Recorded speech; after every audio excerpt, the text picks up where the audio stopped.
Hall in the Wood, pronounced locally as Hallethwood, is a rare surviving example of a Tudor wooden framed house. It was originally built in the 16th century, and during the 17th century it was owned by wealthy merchants, and it was during this period it was given the Jacobean stone extension. In later years the building was split into several rented dwellings. It is in this period that Samuel Crompton moved in and invented the famous spinning mule. The spinning mule was the first multi-spindle machine capable of consistent fine yarn production. The mule is credited with the shaping of the north of England's cotton industry. Hallethwood was inhabited up until the late 19th century, after which it fell into disrepair. Thanks to the efforts of a local businessman, Lord Leverhulme, the building was saved and fully restored. He later presented the hall to Bolton Council as a public museum in 1902.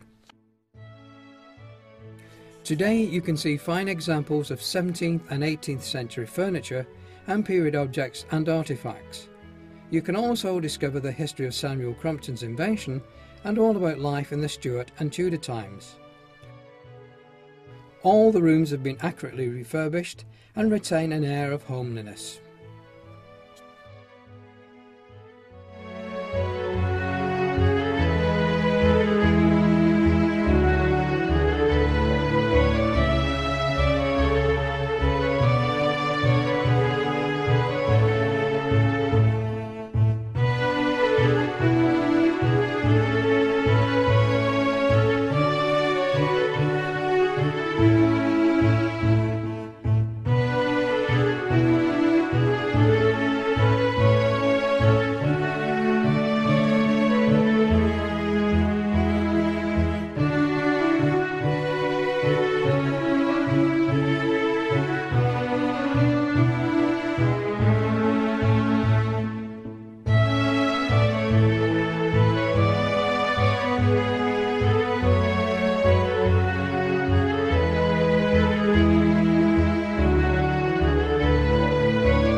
I'm Roger Spencer, and you might have heard me recently on Radio Bolton telling the story of Samuel Crompton and playing music from the album The Samuel Crompton Songs. And with me is the man who started the idea for this and introduced me to the world of Samuel Crompton. He's the well-known Bolton writer and poet, Harry Booth. And how are you today, Harry? Well, I'm still in fine fettle, Roger. Harry, Where did you get the inspiration from for the song? Well, it all started for me, Roger, 16 years ago. I worked for a famous company called Dobson and Barlow, who produced textile machinery at that particular time. But I do believe in 1790 the company was called Dobson and Rothwell, and they were friends of Crompton, and they produced the first spinning mules for Crompton. I was living up Harwood for quite some time. Pub I used to go into was called the House Without a Name, and the landlord, who was called Harry Core, had put an advert in our local paper advertising for local songwriters to come forward. So this gave me the inspiration to go and meet the landlord, because I've always been writing songs for many years, and at this particular time the Bolton Festival was coming up, which was in aid of Samuel Crompton. So this really inspired me into writing the song. But unfortunately I was too late to present it to the festival, but I still didn't give up on the idea, and some years later I met up with you. Yes, I remember it well. You rang me up on the phone and said, would you like to write some songs? So I went down to your place and I knocked on the door, and this voice from the bowels of the house shouted, come in, the door's unlocked. So I went in, and when I finally found you, there was this figure lying there with what I can only describe as the biggest plaster cast I've ever seen on his leg. Anyway, you gave me the lyrics, and of course one of the lyrics was a Samuel Crompton song, and as soon as I saw it I thought, well, that's got great potential. So I got some music together, and we put the song together. We still had lots of problems getting people interested in the song, didn't we?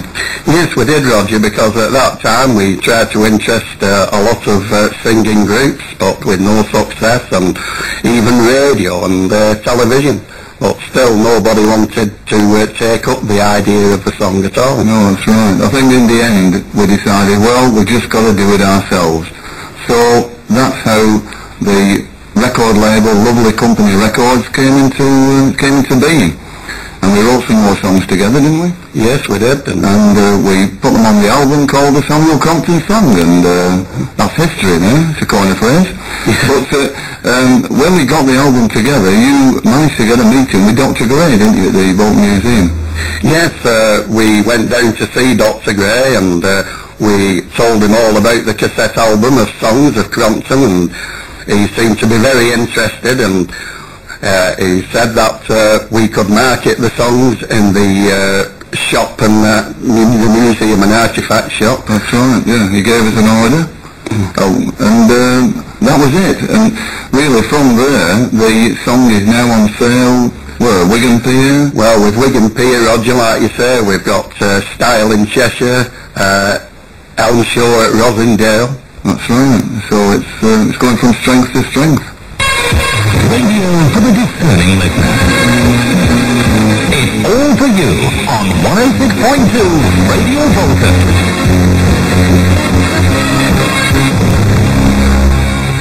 My name's Roger Spencer, and I'm here to tell the story of Bolton's most famous man, the legendary Samuel Crompton, inventor of the world-famous spinning mule. But how much do you really know about him? Samuel Crompton was born on the 3rd of December 1753 at Furwood Fold. But the story really starts when Sam was 5 years old, and the Crompton family, Father George, Mother Betty, Sam and his two sisters, took up residence at the now famous Hollis Wood. Now Hollis Wood was a large house owned by the Starkey family. It had been empty for many years, and George Crompton was taken on as a sort of tenant caretaker, partly on the reputation his wife Betty had for good housekeeping. But almost as soon as they had settled, tragedy struck. Father George fell ill and died at only 32 years old. The family must have been devastated, but such was the strong character of Betty, she soon negotiated with the Starkey family, and the Cromptons were allowed to stay to look after the property, rear their livestock, and continue with their spinning and weaving. The results of the latter they'd take down to the Bolton Market, at the junction of Churchgate and Bradshawgate, where the market cross still stands today. and merchants from miles around would come and buy the yarns and woven fabrics the locals had made.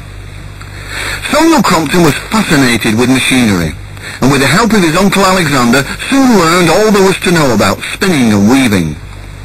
And so Sam's formative years were spent each day at the spinning wheel and weaving loom, then in the evening at school, and in his spare time, sometimes late into the night, dreaming up inventions.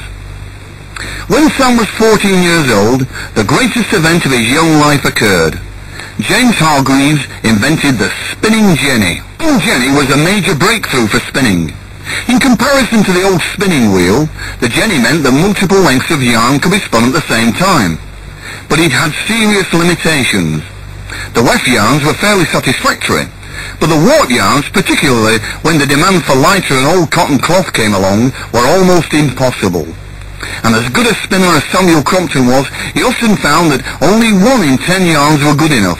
As he said at the time, if one good, why not all good? So spurred on by the news of Arkwright's water frame, another spinning invention of the time, Samuel Crompton set his inventive dreams to work to solve the problem that Hargreaves and Arkwright had still failed to answer.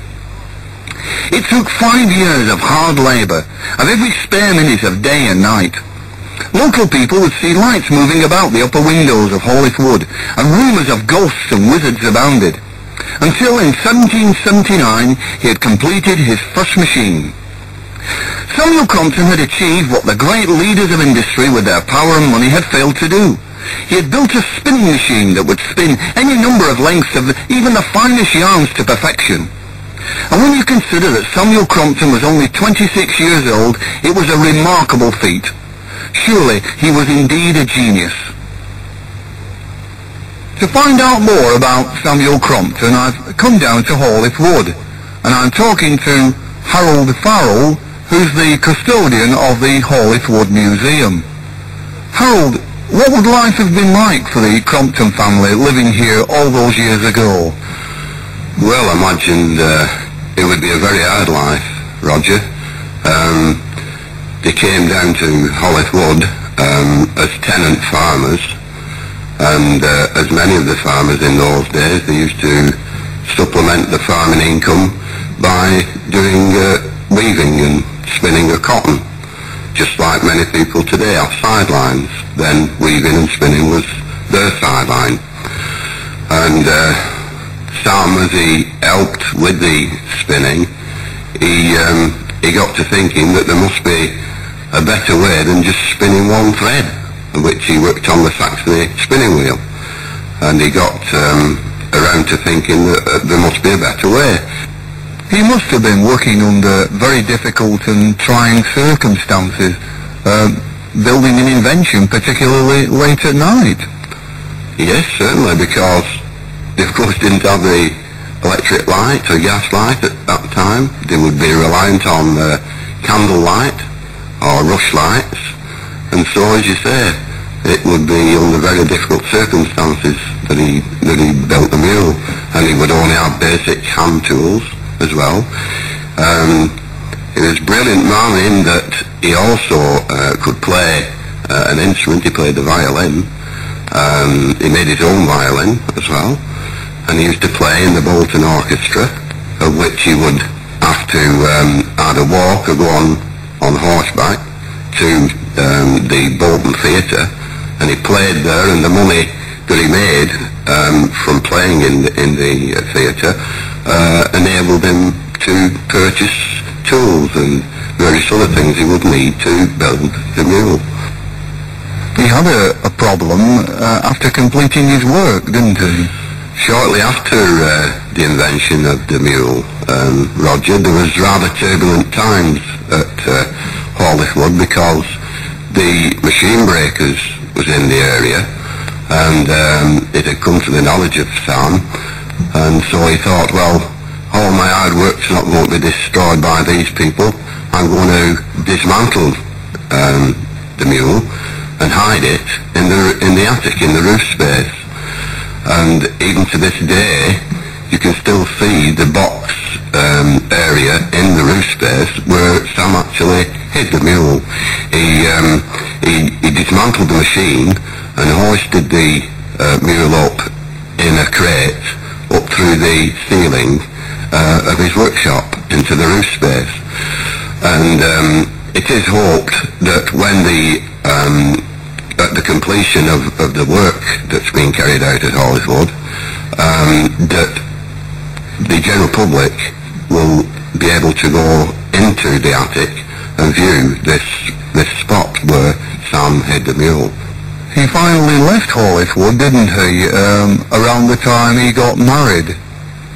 Yes, he got married while he was at Holliswood, after he'd invented the mule, and he lived in cottages that adjoined the hall at that time, and he went to live in one of these cottages with his new wife, Mary Pimlott, and then shortly after that they moved over to a farm called Oldham's, which is in the area where the Oldham's estate is now off Belmont Road, and he lived there for quite some time.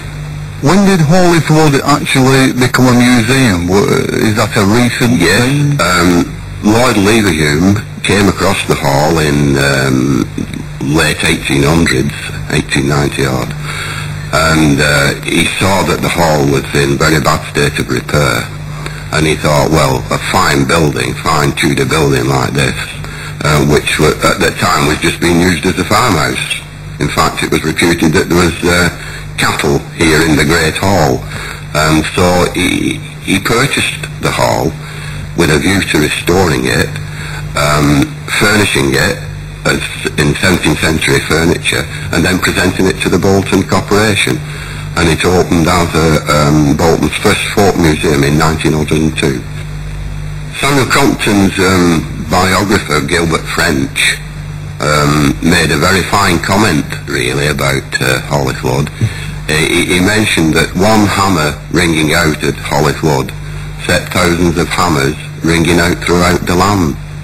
Samuel Crompton's spinning mule was producing what many manufacturers regarded as the best yarns in the country, and this presented problems for Sam. People were naturally inquisitive. They spied on him, peeping through windows, making holes in the roof to find out how he was achieving this amazing feat. Sam shielded his invention from the outside world, but the situation was getting impossible. As he wrote at the time, "A few months reduced me to the cruel necessity either of destroying my machine altogether or giving it up to the public. To destroy it I could not think of. To give up that for which I had laboured so long was cruel. I had no patent, nor the means of purchasing one. In preference to destroying, I gave it to the public." Had Samuel Crompton been a man of high social standing and wealth, he could have organised a patent for his invention. As it was, he was at the mercy of the business community. However, an agreement was signed by many prominent businessmen to make payments to Sam for the use of his invention. But this proved not to be worth the paper it was written on. As soon as they'd learned his secrets, they simply refused to pay, dismissing his claims in the most callous manner. He was visited by Sir Robert Peel, and he offered Sam a job in one of his spinning concerns in exchange for information about his invention. The two men quarrelled, for Sam was a proud man. Other wealthy manufacturers used to entice young men in Sam's employ with money to leave with the knowledge and training he'd given them. There followed an explosion of industry.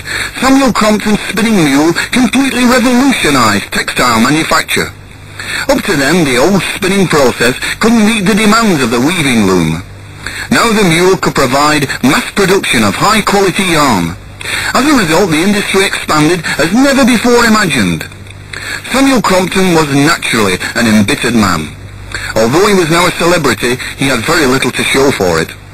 He saw great mills and factories being built around him. One such place was the Quarrybank Mill at Stile, which today is a working museum, where you can see spinning and weaving as it was done in years gone by. Samuel Crompton in just a few minutes after this small commercial break. Welcome back now to the next edition of Samuel Crompton. The Samuel Crompton story continues in 1802, when a petition was launched by a Manchester spinner called John Kennedy, who asked manufacturers to subscribe to a fund for Sam. and at the same time pursued the government, who were reputed to be receiving up to £350,000 a year in duty from the industry. The petition raised less than £500, but it did enable the Crompton family to set up spinning and weaving at King Street in the centre of Bolton. But the business was only moderately successful. Even though Samuel Crompton's skill with the machinery resulted in some unique designs being woven, there was no way to stop others copying them, and his reluctance to become more of a salesman and be more businesslike didn't help either. In 1811, Samuel Crompton discovered that in England, Scotland and Ireland, over 4.5 million mule spindles were in operation, that over 700,000 people were directly or indirectly dependent on their livelihood on the yarns produced by spinning mules, and that 4/5 of the cotton goods bleached in Lancashire were woven from mule-spun yarns. So with the help of a local solicitor, he started a petition, which was signed by many leading manufacturers and machine makers. And with the assistance of members of Parliament, he succeeded in placing his petition before Spencer Perceval, the Chancellor of the Exchequer. A committee was appointed and reported to the House in Crompton's favour. But the Bolton man's luck took another cruel turn. On his way to the Commons to propose a £20,000 award for Sam, Spencer Perceval was shot and killed by an assassin. It was a tragedy and a political crisis, but eventually the government felt obliged to make some gesture and agreed to award Samuel Crompton £5,000, a fraction of what was to be proposed. Sam used the money to take over the Whitehall Bleach Works in Darwin, but as a brilliant inventor, he once again proved a poor businessman, and the enterprise failed. Sam and his sons were also in business with a Richard Wilde, and for a time ran a factory at Delft near Longworth, just outside Bolton. But the bad luck that had followed him through his life struck again. A midnight flood broke down the weir, and factory and machinery were swept away. As the years followed, other petitions were raised, based on the fact that from 1791 to 1816, the exports of the cotton trade had risen to over £20 million a year, a colossal amount for those days. But the pleas fell on deaf ears, and the petitions were ignored. Sam returned to Bolton to live with his daughter and her family in King Street, where they continued a small business. But as time went by, he became poorer and more miserable, and on the 26th of June 1827, Samuel Crompton died, a broken man. I went down to the Central Museum, and I was talking there to Dr. John Gray, who's the Chief Museums Officer, and I asked him, what did the future hold for Hawley's Wood? Well, the future of Hawley's Wood is that obviously our responsibility is to maintain the building. We have by law to maintain the building because it is a Grade 1 listed building and the government would prosecute us if we didn't. Hawley's Wood was last restored comprehensively at the turn of the century by the First Lord Nevill, who then gave the building and purchased contents and opened the museum in 1902. Since that time, other repairs have been done, but it's now time to look at the building in its entirety and look at what needs to be done. And this process of planning is now complete. The contractor is on site, and in 9 months' time, after the roof's been off and put back on again, Hawley's Wood should be safe and sound and weatherproof for the next 25 or so years at least. The opportunity has also been taken to look in detail at the furniture. We've had specialists come look at the furniture and the paintings, and we've done up a conservation programme for paintings and furniture, and we'll put in for a grant, and next week perhaps we will hear about that, and we intend to restore, where necessary, as many of the pieces as possible. The further opportunity that arises is to look at the way in which that material is displayed, and whether there's material elsewhere in the museum collections who would benefit being transferred to Hawley's Wood. So the Crompton connection will be maintained, but we will take the opportunity to look at each room of the house and perhaps bring it a little more to life than it has been in the past.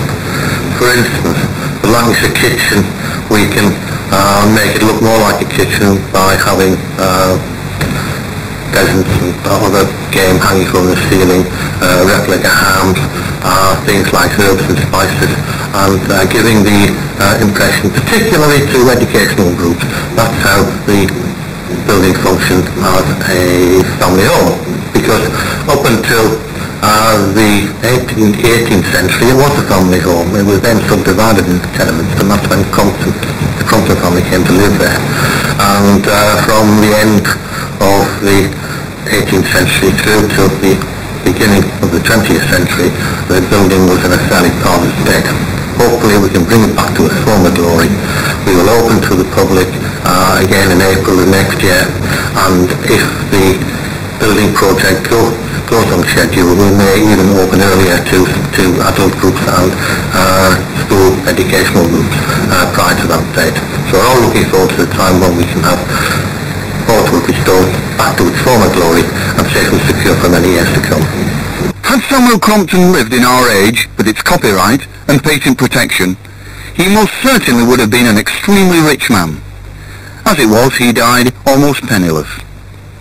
And so we reach the end of our story of Samuel Crompton, who will always remain the pride of Bolton and the great inventor of the world-famous spinning mule. Yeah, it's the incredible story of Samuel Crompton. I mean, I must confess, I heard it when I was at school in Manchester, but of course you never really hear the depth of it. You only get the sort of bits and pieces. I found it quite fascinating. My thanks to Roger Perry for giving me that particular tape to play. I know he's listening, so out there, many thanks, Roger, and I hope you've got another tape ready for me. On behalf of myself, Harry and Roger, we would like to thank Harold Farrow, Dr. Gray, for sharing their industrial knowledge on Samuel Crompton. We would like to leave you now with our album of songs from the spinning past.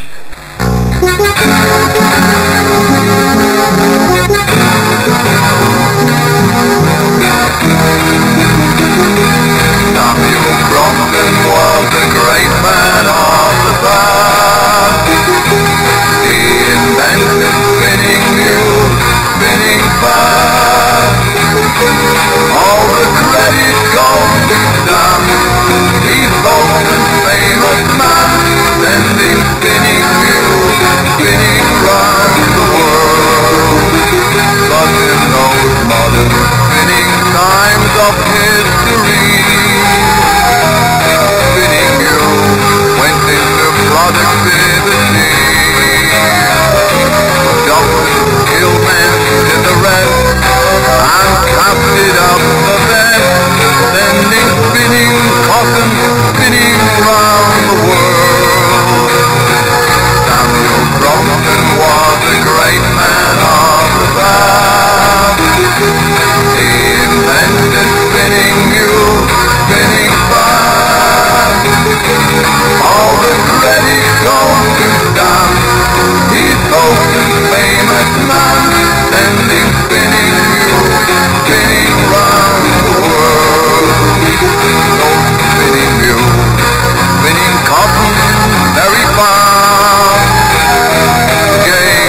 recording is also dedicated to all those who, through their endeavours, are preserving our industrial heritage.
understand.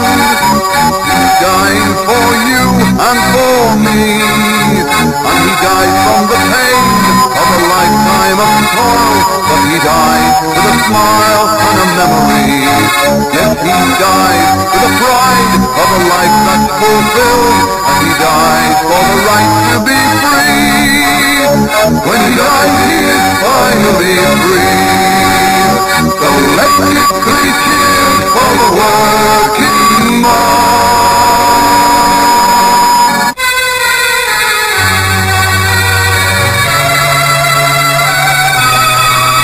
This recording is dedicated to Samuel Crompton, the famous Bolton's pioneering inventor. Samuel Crompton was born in 1753 at Furwood Fold, though his family later moved to Hawley's Wood, and it was there in 1779 he invented the spinning mule, an invention that would revolutionise the cotton industry. The spinning mule brought wealth to Lancashire, and for almost 200 years thousands of people were employed in the cotton industry, including Dobson and Barlow, the famous company that manufactured the spinning mules. But despite the success of his invention, Samuel Crompton received little financial reward and died penniless in 1827. Sadly, the industry has recently declined, and most of the cotton mills and Dobson and Barlows have all now gone. However, Hawley's Wood survives and is now a museum, a fitting tribute to the famous man of cotton, Samuel Crompton.